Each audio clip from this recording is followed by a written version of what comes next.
ਵਾਹਿਗੁਰੂ ਜੀ ਕਾ ਖਾਲਸਾ ਵਾਹਿਗੁਰੂ ਜੀ ਕੀ ਫਤਿਹ। ਮੈਂ ਤੁਹਾਡੀ ਹੋਸਟ ਨੀਲਮ ਕੌਰ ਤੇ ਮੈਂ ਟੀਵੀ 84 ਦੇ ਸਾਰੇ ਦਰਸ਼ਕਾਂ ਦਾ ਦਿਲੀ ਸਵਾਗਤ ਕਰਦੀ ਹਾਂ। ਪ੍ਰੋਗਰਾਮ ਸੱਚੋ ਸੱਚ ਵਿੱਚ ਪੰਥ ਦੀ ਮਹਾਨ ਸ਼ਖਸੀਅਤ ਡਾਕਟਰ ਅਮਰਜੀਤ ਸਿੰਘ ਮੇਰੇ ਨਾਲ ਬੈਠੇ ਹੋਏ ਨੇ। ਆਓ ਨਾਲ ਮਿਲ ਕੇ ਪ੍ਰੋਗਰਾਮ ਸ਼ੁਰੂ ਕਰਦੇ ਹਾਂ। ਜੀ ਡਾਕਟਰ ਸਾਹਿਬ, welcome to our show. Thank you ਜੀ ਡਾਕਟਰ ਸਾਹਿਬ, ਅੱਜ 10 ਅਕਤੂਬਰ 2013 25 ਅੱਸੂ ਨਾਨਕਸ਼ਾਹੀ ਸੰਮਤ 545 ਦਾ ਦਿਨ ਹੈ ਤੇ ਹੁਣ ਅਸੀਂ ਆਪਣੇ ਪ੍ਰੋਗਰਾਮ ਦੀ ਸ਼ੁਰੂਆਤ ਸਾਡੇ ਦਰਸ਼ਕਾਂ ਵੱਲੋਂ ਆਈਆਂ emails, phone messages, Facebook messages, Twitter message ਦੇ ਨਾਲ ਕਰਦੇ ਹਾਂ। ਸਾਡੀ ਪਹਿਲੀ ਈਮੇਲ ਆਈ ਹੈ ਬ੍ਰੈਂਪਟਨ ਕੈਨੇਡਾ ਤੋਂ ਵੀਰ ਹਰਮੀਤ ਸਿੰਘ ਜੀ ਦੀ। ਇਹ ਲਿਖਦੇ ਹਨ, ਡਾਕਟਰ ਸਾਹਿਬ ਵਾਹਿਗੁਰੂ ਜੀ ਕਾ ਖਾਲਸਾ ਵਾਹਿਗੁਰੂ ਜੀ ਕੀ ਫਤਿਹ। ਤੁਸੀਂ ਮੇਰੀ ਪਿਛਲੀ ਲਿਖਤ ਵਾਲੇ ਵੇਲੇ ਮੈਨੂੰ ਬਹੁਤ ਚੰਗੇ ਤਰੀਕੇ ਨਾਲ ਸਮਝਾਇਆ ਸੀ। ਸਭ ਕੁਝ ਸੁਣ ਕੇ ਬਹੁਤ ਵਧੀਆ ਲੱਗਿਆ। ਅੱਜ ਦੇ ਮੇਰੇ ਸਵਾਲ ਹਨ। ਪਹਿਲਾ, ਭਾਈ ਪੰਥਪ੍ਰੀਤ ਸਿੰਘ ਵਾਂਗ ਅੱਜ ਕੱਲ੍ਹ ਦੇ ਪ੍ਰਚਾਰਕ ਵੰਗਾਰ ਕੇ ਸੱਚੀ ਗੱਲ ਕਿਉਂ ਨਹੀਂ ਕਹਿੰਦੇ?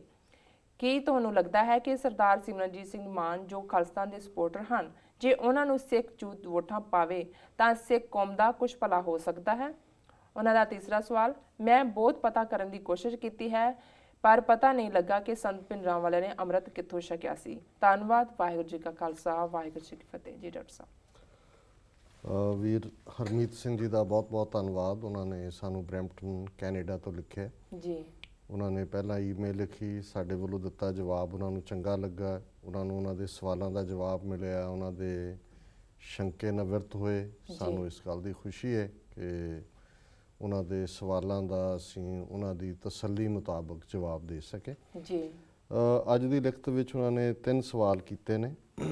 ਮੈਂ ਪੰਥਪ੍ਰੀਤ ਸਿੰਘ ਹੋਰਾਂ ਨੂੰ ਮੈਨੂੰ ਕਦੇ ਸੁਣਨ ਦਾ ਮੌਕਾ ਨਹੀਂ ਮਿਲਿਆ ਪਰ ਉਹਨਾਂ ਦਾ ਨਾਂ ਅੱਜ ਕੱਲ੍ਹ ਜ਼ਰੂਰ ਚੱਲਦਾ ਹੈ ਜੀ। ਸੋ ਇਸ ਵੀਰ ਨੇ ਸੁਣਿਆ ਹੋਏਗਾ, ਉਹਨਾਂ ਨੂੰ ਲੱਗਦਾ ਹੋਏਗਾ ਕਿ ਉਹ ਕਾਫੀ ਸੱਚੀ ਗੱਲ ਕਰਦੇ ਨੇ ਜੀ। ਪਰ ਉਹਨਾਂ ਦਾ ਸਵਾਲ ਇਸ ਤੋਂ ਵੱਡਾ ਹੈ ਕਿ ਅੱਜ ਦੇ ਪ੍ਰਚਾਰਕ ਸੱਚੀ ਗੱਲ ਕਿਉਂ ਨਹੀਂ ਕਰਦੇ ਜੀ।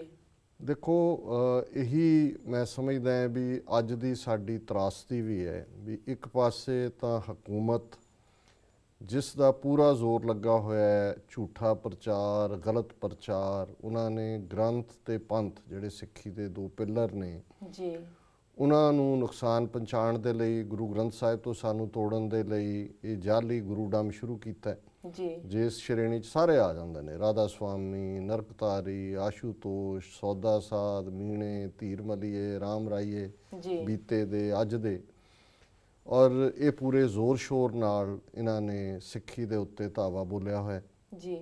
ਔਰ ਗੁਰੂ ਪੰਥ ਨੂੰ ਕਿਵੇਂ ਇੱਕ ਤੋਂ ਬਾਅਦ ਇੱਕ ਨਸਲਕੁਸ਼ੀ ਦਾ ਸ਼ਿਕਾਰ ਬਣਾਇਆ ਗਿਆ ਜੀ। ਔਰ ਜੇ ਅਸੀਂ ਗੁਰੂ ਗ੍ਰੰਥ ਤੇ ਹਮਲੇ ਦੀ ਗੱਲ ਕਰੀਏ ਤੇ ਇਹ ਸਿਰਫ ਇਹਨਾਂ ਸੂਡੋ ਗੁਰੂਜ਼ ਰਾਹੀਂ ਨਹੀਂ, ਨਵੰਬਰ 84 'ਚ ਪੰਜਾਬ ਤੋਂ ਬਾਹਰ ਕਿਵੇਂ ਸੈਂਕੜਿਆਂ ਗੁਰੂ ਘਰ ਜਿਹੜੇ ਨੇ ਉਹ ਸਾੜੇ ਗਏ ਜੀ। ਔਰ ਇਹ ਕਹਾਣੀ ਜਿਹੜੀ ਹੈ ਕਿਵੇਂ ਚੱਲ ਰਹੀ ਹੈ, ਅਜੇ ਪਿਛਲੇ ਹਫਤੇ ਦੀ ਗੱਲ ਹੈ, ਬੀਤੇ ਸੈਚਰਡੇ ਕਿ ਵਿਸ਼ਾਖਾਪਟਨਮ ਦੇ ਨੇੜੇ ਵਿਜੇ ਨਗਰਮ ਦੇ ਵਿੱਚ ਕਿਵੇਂ ਇੱਕ ਵੱਡਾ ਗੁਰਦੁਆਰਾ ਸਾਹਿਬ ਉੱਥੋਂ ਮਹਾਰਾਜ ਦੇ ਸਰੂਪ ਪੀੜੇ ਸਣੇ ਲਿਆ ਕੇ ਸੜਕ ਦੇ ਵਿੱਚ ਉਸ ਨੂੰ ਸਾੜਿਆ ਗਿਆ ਜੀ। ਗੁਰਦੁਆਰਾ ਸਾਹਿਬ ਦਾ ਨੁਕਸਾਨ ਕੀਤਾ ਗਿਆ, ਸਿੱਖਾਂ ਦੀ ਮਾਰ ਕੁਟਾਈ ਕੀਤੀ ਗਈ ਜੀ ਜੀ।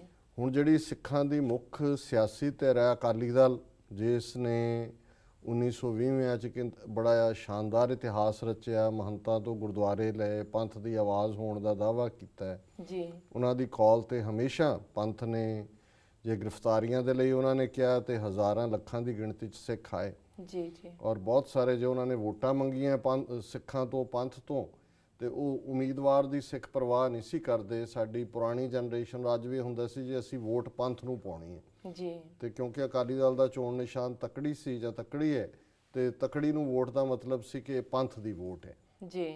ਔਰ ਬੜਾ ਟਿੱਲ ਲਾ ਕੇ ਵੀ ਕਾਂਗਰਸ ਨੇ 1950 'ਚ 1960 'ਚ ਉਹ ਉਸ ਬਲਾਕ ਨੂੰ ਜਿਹੜਾ ਪੰਥ ਨੂੰ ਪਿਆਰ ਕਰਦਾ ਸੀ ਅਕਾਲੀ ਦਲ ਨਾਲੋਂ ਤੋੜ ਨਹੀਂ ਸਕੇ ਜੀ।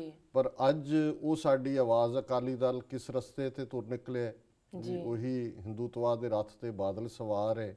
ਉਸ ਪਾਰਟੀ ਦੇ ਨਾਲ ਜਿਹੜੀ ਦਰਬਾਰ ਸਾਹਿਬ ਤੇ ਹਮਲੇ ਦੇ ਲਈ ਕਾਂਗਰਸ ਨੂੰ ਪ੍ਰੇਰਦੀ ਹੈ, ਉਹ ਪਾਰਟੀ ਜਿਹੜੀ ਕਿ ਮੁਸਲਮਾਨਾਂ ਦਾ ਕਤਲੇਆਮ ਕਰਦੀ ਹੈ ਗੁਜਰਾਤ ਦੇ ਵਿੱਚ, ਹਜ਼ਾਰਾਂ ਸਿੱਖ ਕਿਸਾਨਾਂ ਨੂੰ ਉਜਾੜ ਰਹੀ ਹੈ ਜੀ। ਔਰ ਜੇ ਹੁਣ ਸਿੱਖਾਂ ਨੇ ਕਾਨੂੰਨੀ ਪ੍ਰਕਿਰਿਆ ਰਾਹੀਂ ਸੁਪਰੀਮ ਕੋਰਟ 'ਚ ਅਪੀਲ ਕੀਤੀ ਹੋਈ ਹੈ ਤੇ ਕਿਵੇਂ ਉੱਥੋਂ ਦੇ ਬੀਜੇਪੀ MLA ਨੇ, ਜਿਹਨੂੰ ਅੱਜ ਗ੍ਰਿਫਤਾਰ ਕੀਤਾ ਗਿਆ ਕਿਉਂਕਿ ਪ੍ਰੈਸ਼ਰ ਬਣਿਆ, ਕਿਵੇਂ ਉਹਨੇ ਗੁੰਡਿਆਂ ਦੀ ਭੀੜ ਲੈ ਕੇ ਸਿੱਖ ਕਿਸਾਨਾਂ ਦੇ ਉੱਤੇ ਹਮਲਾ ਕੀਤਾ। 4 ਜਿਹੜੇ ਨੇ ਉਹ ਭੁੱਜ ਦੇ ਹਸਪਤਾਲ 'ਚ ਦਾਖਲ ਨੇ ਜੀ, ਇੱਕ ਉਹਨਾਂ 'ਚ ਬੜਾ ਸੀਰੀਅਸ ਹਾਲਤ 'ਚ ਹੈ।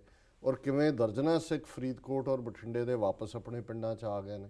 ਸੋ ਬੀਜੇਪੀ ਟੈਰਰਾਈਜ਼ ਕਰ ਰਹੀ ਹੈ ਕਿਉਂਕਿ ਬੀਜੇਪੀ ਦੀ ਸਰਕਾਰ ਹੈ, ਨਰਿੰਦਰ ਮੋਦੀ ਉੱਥੇ ਚੀਫ ਮਿਨਿਸਟਰ ਹੈ ਜੀ। ਹੁਣ ਇਹ ਤਾਂ ਸਾਰੇ ਆਪਣੇ ਕੰਮੇ ਲੱਗੇ ਹੋਏ ਨੇ। ਜਿਹੜਾ ਉਹਨਾਂ ਦਾ ਸਵਾਲ, ਔਰ ਮੈਂ ਇਸ ਲਈ ਇਸ ਦੇ ਉੱਤੇ ਫੋਕਸ ਵੀ ਕੀਤਾ ਹੈ, ਜਿਹੜਾ ਪ੍ਰਚਾਰਕ ਹੁੰਦਾ ਹੈ, ਪ੍ਰਚਾਰਕ ਅਸੀਂ ਹਮੇਸ਼ਾ ਉਸ ਬੰਦੇ ਜਾਂ ਬੀਬੀ ਨੂੰ ਹੀ ਮੰਨਦੇ ਹਾਂ, ਕਹਿੰਦੇ ਹਾਂ ਜਿਹੜਾ ਆਪਣੇ ਜੀਵਨ ਦੇ ਸੁੱਖ, ਆਰਾਮ, ਲਾਭ ਜਾਂ ਜੀਵਨ ਦਾਇਰਾਕਾਰ ਚੋਂ ਬਾਹਰ ਨਿਕਲ ਕੇ ਕਿਸੇ ਮਿਸ਼ਨ ਨੂੰ ਸਮਰਪਿਤ ਹੁੰਦਾ ਹੈ ਜੀ, ਕਿਸੇ ਜਿਹੜਾ ਸਿਧਾਂਤ ਹੈ ਉਹਨੂੰ ਸਮਰਪਿਤ ਹੁੰਦਾ ਹੈ। ਸੋ ਜਿਹੜਾ ਸਿੱਖੀ ਦਾ ਪ੍ਰਚਾਰਕ ਹੈ, ਮੈਂ ਦੂਸਰਿਆਂ ਦੀ ਗੱਲ ਨਹੀਂ ਕਰਦਾ, ਜ਼ਾਹਰ ਹੈ ਕਿ ਉਸ ਦਾ ਆਧਾਰ ਤਾਂ ਗੁਰਬਾਣੀ ਹੈ, ਗੁਰੂ ਗ੍ਰੰਥ ਸਾਹਿਬ ਹੈ। ਸਭ ਸਿੱਖਣ ਕੋ ਹੁਕਮ ਹੈ ਗੁਰੂ ਮਾਨਿਓ ਗ੍ਰੰਥ। ਤੇ ਜੇ ਗੁਰੂ ਗ੍ਰੰਥ ਸਾਹਿਬ ਦੇ ਉੱਤੇ ਅਮਨ ਹੈ, ਗੁਰੂ ਗ੍ਰੰਥ ਸਾਹਿਬ ਸਾਡੇ ਜਾਗਤ ਜੋਤ ਗੁਰੂ ਨੇ, ਤੇ ਫਿਰ ਗੁਰੂ ਗ੍ਰੰਥ ਸਾਹਿਬ ਤਾਂ ਸਾਨੂੰ ਸਿਖਾਉਂਦੇ ਨੇ। ਰੋਜ਼ ਅਸੀਂ ਬਾਣੀ ਦੇ ਵਿੱਚ ਜਦੋਂ ਕਿਵ ਸਚਿਆਰਾ ਹੋਈ ਹੈ, ਕਿਵ ਕੂੜਾ ਟੁੱਟੈ ਪਾਲ, ਹੁਕਮ ਰਜ਼ਾਈ ਚੱਲਣਾ ਨਾਨਕ ਲਿਖਿਆ ਨਾਲ, ਇਹ ਪੜ੍ਹਦੇ ਹਾਂ। ਤੇ ਉਹ ਜਿਹੜਾ ਕਿ ਰੱਬ ਦੇ ਨਾਲ ਮਿਲਣਾ ਇੱਕ ਸਚਿਆਰਤਾ ਦੇ ਸਫ਼ਰ ਦੀ ਸਿਖਰ ਹੈ, ਉਹ ਦੁਨਿਆਵੀ ਜੀਵਨ ਦੇ ਵਿੱਚ ਕਿਉਂ ਝੂਠ ਬੋਲੇ ਜਾਂ ਉਹ ਸੱਚ ਨੂੰ ਸੱਚ ਕਹਿਣ ਦੀ ਜੁਰਤ ਕਿਉਂ ਨਾ ਕਰੇ। ਜਿਹਨੇ ਗੁਰੂ ਗ੍ਰੰਥ ਸਾਹਿਬ ਦੇ ਉੱਤੇ ਇਤਕਾਦ ਕੀਤਾ ਹੈ, ਉਹ ਤਾਂ ਫਿਰ ਗੁਰੂ ਨਾਨਕ ਸਾਹਿਬ ਤੋਂ ਪ੍ਰੇਰਨਾ ਲਏਗਾ, ਜਿਹੜੇ ਕਿ ਬਾਬਰ ਨੂੰ ਜ਼ਾਬਰ ਕਹਿੰਦੇ ਨੇ ਉਸ ਏਮਨਾਬਾਦ ਦੇ ਸ਼ਹਿਰ ਦੇ ਵਿੱਚ। ਔਰ ਇਹ ਕ੍ਰਾਈਟੇਰੀਆ ਰੱਖ ਦਿੰਦੇ ਨੇ ਆਪਣੀ ਉਮਤ ਲਈ, ਆਪਣੀ ਸੰਗਤ ਲਈ, ਆਪਣੇ ਸਿੱਖਾਂ ਲਈ ਕਿ ਸੱਚ ਕੀ ਬਾਣੀ ਨਾਨਕ ਆਖੇ, ਸੱਚ ਸੁਣਾਏ ਸੀ ਸੱਚ ਕੀ ਬੇਲਾ। ਕਿ ਗੁਰੂ ਨਾਨਕ ਸਾਹਿਬ ਫਰਮਾਉਂਦੇ ਨੇ ਕਿ ਮੈਂ ਸੱਚ ਦੀ ਗੱਲ ਕਹਿ ਰਿਹਾ, ਤੇ ਉਦੋਂ ਕਹਿ ਰਿਹਾ ਜਦੋਂ ਸੱਚ ਕਹਿਣ ਦਾ ਵੇੜਾ ਹੈ।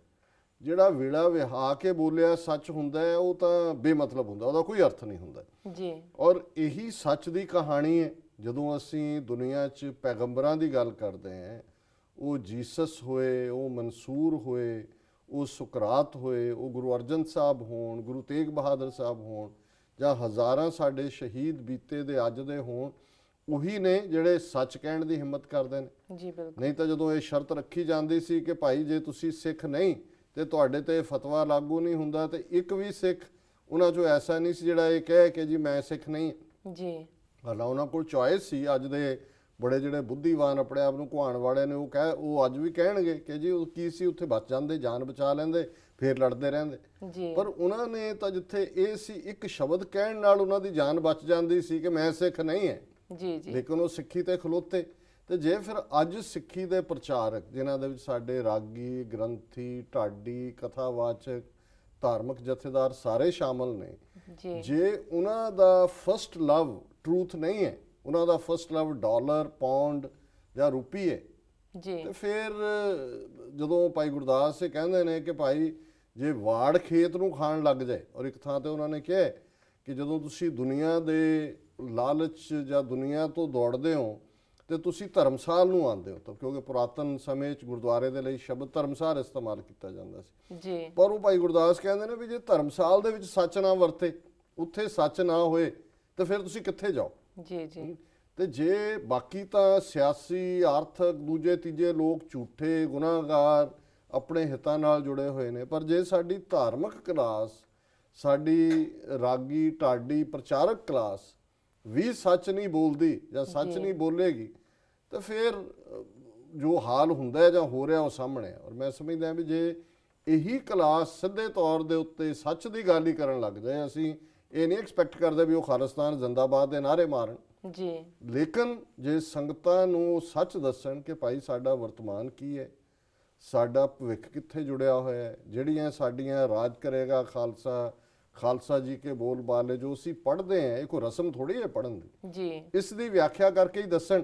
ਤੇ ਮੇਰਾ ਖਿਆਲ ਹੈ ਵੀ ਸਾਡੀ ਲੜਾਈ ਜਾਂ ਸਾਡੀ ਜਿਹੜੀ ਇਸ ਮੰਜ਼ਲ ਵੱਲ ਪੇਸ਼ਕਦਮੀ ਹੈ ਉਹ ਬੜੀ ਤੇਜ਼ ਹੋ ਜਾਏ ਜੀ। ਔਰ ਦੂਸਰੀ ਗੱਲ ਉਹਨਾਂ ਨੇ ਕਹੀ ਹੈ ਕਿ ਜੇ ਸਰ ਸਿਮਰਨਜੀਤ ਸਿੰਘ ਮਾਨ ਹੋਰਾਂ ਨੂੰ ਨੌਜਵਾਨ ਔਰ ਦੂਸਰੇ ਵੋਟਾਂ ਪਾਉਣ ਤਾਂ ਕੀ ਪੰਥ ਦਾ ਭਲਾ ਹੋ ਸਕਦਾ ਜੀ। ਦੇਖੋ ਅਸੀਂ ਸਮਝਦੇ ਹਾਂ ਵੀ ਉੱਥੋਂ ਦੇ ਸੈਟਅਪ 'ਚ ਜੇ ਹੁਣ ਕਾਂਗਰਸ ਤੇ ਬਾਦਲ, ਤੀਸਰੀ ਧਿਰ ਤਾਂ ਸਾਡੀਆਂ ਧਿਰਾਂ ਨੇ, ਪੰਥਕ ਧਿਰਾਂ ਨੇ, ਉਹਨਾਂ 'ਚ ਸਰ ਸਿਮਰਨਜੀਤ ਸਿੰਘ ਮਾਨ ਨੇ, ਅਕਾਲੀ ਦਲ ਪੰਚ ਪ੍ਰਧਾਨੀ ਹੈ, ਦਲ ਖਾਲਸਾ ਹੈ। ਬਦਕਿਸਮਤੀ ਇਹ ਹੈ ਵੀ ਇਹ ਧਿਰਾਂ ਵੀ ਜਿਹੜੀਆਂ ਸਾਡੀਆਂ ਪੰਥਕ ਨੇ, ਇੱਕ ਝੰਡੇ ਥੱਲੇ ਨਹੀਂ ਆ ਸਕੀਆਂ, ਉਹਨਾਂ ਨੇ ਇਕਜੁੱਟਤਾ ਦਾ ਵਿਖਾਵਾ ਨਹੀਂ ਕੀਤਾ।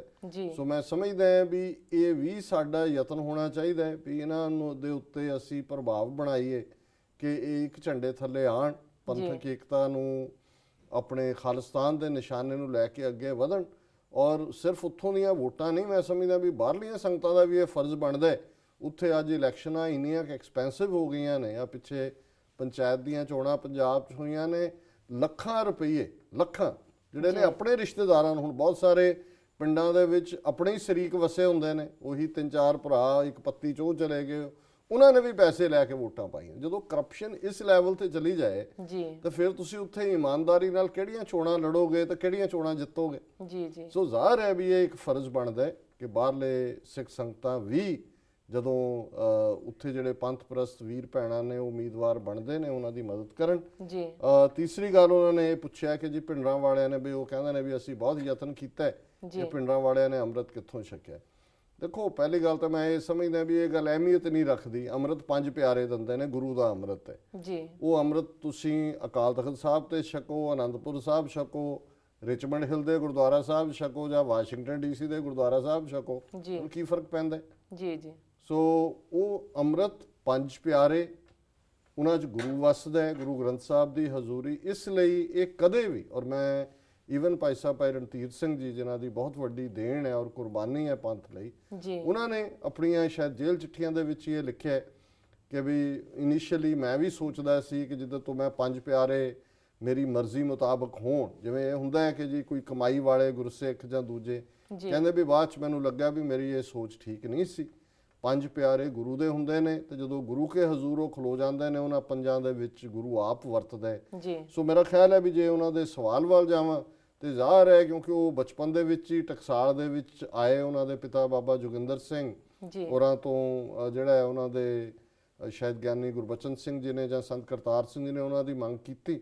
ਸੋ ਜ਼ਾਹਰ ਹੈ ਵੀ ਅੰਮ੍ਰਿਤ ਉਹਨਾਂ ਨੇ ਜ਼ਰੂਰ ਟਕਸਾਲ 'ਚ ਹੀ ਛਕਿਆ ਹੋਏਗਾ। ਸੋ ਟਕਸਾਲ 'ਚ ਵੀ ਇਹ ਕੋਈ ਭਿੰਨ ਭੇਦ ਨਹੀਂ ਹੁੰਦਾ ਵੀ ਕਿਸੇ ਖਾਸ ਨੇ ਵਿੱਚ ਸ਼ਾਮਲ ਹੋ ਕੇ ਅੰਮ੍ਰਿਤ ਛਕਾਣਾ ਹੈ ਤਾਂ ਹੀ ਕਿਸੇ ਨੇ ਛਕਣਾ ਹੈ। ਸੋ ਅੰਮ੍ਰਿਤ ਗੁਰੂ ਦੇ 5 ਪਿਆਰਿਆਂ ਦੇ ਰੂਪ 'ਚ ਗੁਰੂ ਗ੍ਰੰਥ ਸਾਹਿਬ ਦੀ ਹਜ਼ੂਰੀ 'ਚ ਅੰਮ੍ਰਿਤ ਦੀ ਦਾਤ ਮਿਲਦੀ ਹੈ। ਸੋ ਸਾਡੇ ਲਈ ਤਾਂ ਇਹ ਜ਼ਰੂਰੀ ਹੁੰਦਾ ਹੈ ਕਿ ਜਦੋਂ ਪਹਿਲੀ ਗੱਲ ਕਿ ਪ੍ਰਥਮ ਰਹਿਤ ਇਹ ਜਾਨ ਖੰਡੇ ਕੀ ਪਾਹੁਲ ਛਕੇ, ਸੋਈ ਸਿੰਘ ਪ੍ਰਧਾਨ ਅਵਰ ਨਾ ਪਾਹੁਲ ਜੋ ਲਹੇ, ਇਹ ਪਹਿਲੀ ਗੱਲ ਅੰਮ੍ਰਿਤਧਾਰੀ ਹੋਣਾ। ਦੂਸਰਾ, ਕੋਈ ਅੰਮ੍ਰਿਤ ਛਕਣ ਨਾਲ ਕੋਈ ਤੁਹਾਨੂੰ ਬ੍ਰਹਮ ਗਿਆਨੀ ਦਾ ਸਰਟੀਫਿਕੇਟ ਨਹੀਂ ਮਿਲ ਜਾਂਦਾ, ਉਹ ਗੁਰੂ ਕੇ ਹਜ਼ੂਰ ਤੁਹਾਡਾ ਦਾਖਲ ਹੈ, ਫਿਰ ਕਮਾਈ ਹੈ, ਫਿਰ ਤੁਹਾਡੇ ਜੀਵਨ ਦੇ ਅੰਦਰ ਨਿਤਨੇਮ, ਤੁਹਾਡੇ ਜੀਵਨ ਦੇ ਅੰਦਰ ਸੱਚਾਈ, ਤੁਹਾਡੇ ਜੀਵਨ ਦੇ ਅੰਦਰ ਪਰਉਪਕਾਰ, ਤੁਹਾਡੇ ਜੀਵਨ ਦੇ ਅੰਦਰ ਪੰਥ ਦਾ ਪਿਆਰ, ਸਰਬੱਤ ਦਾ ਭਲਾ। ਔਰ ਇਹ ਅੰਮ੍ਰਿਤ ਛਕਣਾ ਸਾਨੂੰ ਇਹ ਲਾਇਸੈਂਸ ਵੀ ਨਹੀਂ ਦਿੰਦਾ ਕਿ ਅਸੀਂ ਦੂਸਰਿਆਂ ਨਾਲ ਨਫ਼ਰਤ ਕਰੀਏ, ਜਿਹੜੇ ਕੁਝ ਕਮਜ਼ੋਰ ਨੇ ਜਾਂ ਜਿਨ੍ਹਾਂ 'ਚ ਕੋਈ ਕਮਜ਼ੋਰੀਆਂ ਨੇ। ਜੇ ਅਸੀਂ ਕਮਜ਼ੋਰੀਆਂ ਵਾਲਿਆਂ ਨੂੰ ਗੁਰੂ ਰਹਿਮਤ ਕਰਕੇ ਅੰਮ੍ਰਿਤ ਦੀ ਦਾਤ ਦੇ ਕਾਬਲ ਬਣਾਉਂਦਾ ਤਾਂ ਫਿਰ ਉਹਨਾਂ ਨੂੰ ਵੀ ਬਣਾ ਸਕਦਾ। ਸੋ ਜਿਹੜਾ ਸਾਡਾ ਯਤਨ ਹੋਣਾ ਚਾਹੀਦਾ ਉਹ ਦੂਸਰਿਆਂ ਨੂੰ ਵੀ ਪ੍ਰੇਰ ਕੇ ਲਿਆਉਣ ਦਾ ਹੋਣਾ ਚਾਹੀਦਾ ਹੈ। ਇਹ ਜਿਹੜਾ ਬਹੁਤ ਸਾਰਾ ਸਾਡਾ ਵਤੀਰਾ ਬੇਮਤਲਬ ਕੱਟੜਪੁਣੇ ਦਾ, ਬੇਮਤਲਬ ਦੂਸਰਿਆਂ ਨੂੰ ਲੁੱਕ ਡਾਊਨ ਅਪਾਉਨ ਕਰਨ ਦਾ, ਇਹਨੇ ਸਾਡਾ ਨੁਕਸਾਨ ਕੀਤਾ। ਸੋ ਮੈਂ ਸਮਝਦਾ ਵੀ ਇਸ ਗੱਲ 'ਚ ਜਾਣਾ ਵੀ ਅੰਮ੍ਰਿਤ ਛਕਾਉਣ ਵਾਲਿਆਂ 'ਚ ਕੌਣ ਹੈ ਇਹ ਠੀਕ ਨਹੀਂ ਹੈ। ਨਿਮਰਤਾ ਦੇ ਨਾਲ ਗੁਰੂ ਕੇ ਹਜ਼ੂਰ ਪੇਸ਼ ਹੋ ਕੇ 5 ਪਿਆਰਿਆਂ ਤੋਂ ਅੰਮ੍ਰਿਤ ਦੀ ਦਾਤ ਲੈਣਾ, ਇਹ ਜਿਹੜਾ ਸਾਡਾ ਸਿੱਖੀ ਦਾ ਸਿਧਾਂਤ ਹੈ। ਜੀ ਬਿਲਕੁਲ ਡਾਕਟਰ ਸਾਹਿਬ, ਵੇਲਾ ਹੋ ਗਿਆ ਬ੍ਰੇਕ ਦਾ। ਵੀਅਰਸ, ਵਿਚਾਰਾਂ ਦਾ ਸਿਲਸਿਲਾ ਇਸ ਤਰ੍ਹਾਂ ਚੱਲਦਾ ਰਹੇਗਾ। ਮਿਲਦੇ ਹਾਂ ਬ੍ਰੇਕ ਤੋਂ ਬਾਅਦ।